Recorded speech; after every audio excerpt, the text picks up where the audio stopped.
Hello everyone, তো চলো তোমাদের আজকে দেখাবো কীভাবে চিকেন পকোড়ার রেসিপি তৈরি করতে হয়। তো দেখো, প্রথমে কিছুটা চিকেন নিয়ে নেওয়া হয়েছে।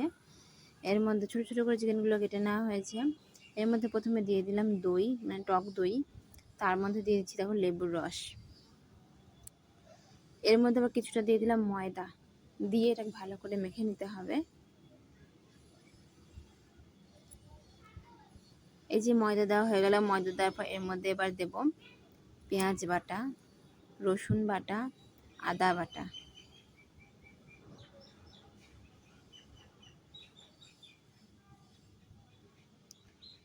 এই দেখো, এগুলো সব দিয়ে দিলাম, দিয়ে এটাকে ভালো করে এখন মেখে নিতে হবে।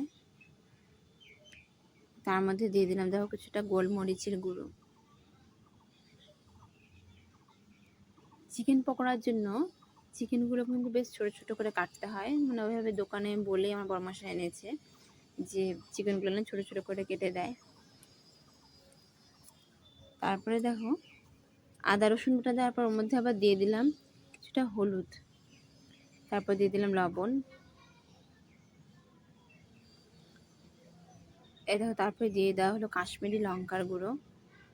এইসব দিয়ে ভালো করে কিন্তু চিকেনটাকে ম্যাগনেট করা হচ্ছে।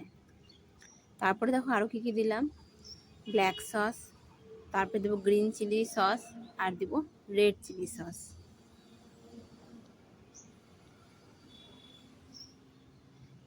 এই চিকেন পকোড়ার জন্য এই সব যত রকম আইটেম দেওয়া হচ্ছে, মশলা জাতীয় জিনিস বা সস, এগুলো কিন্তু কিছুটা প্রায় 1 ঘন্টা আগে দিয়ে এগুলো ভালো করে ম্যাগনেট করে কিন্তু রাখতে হয়।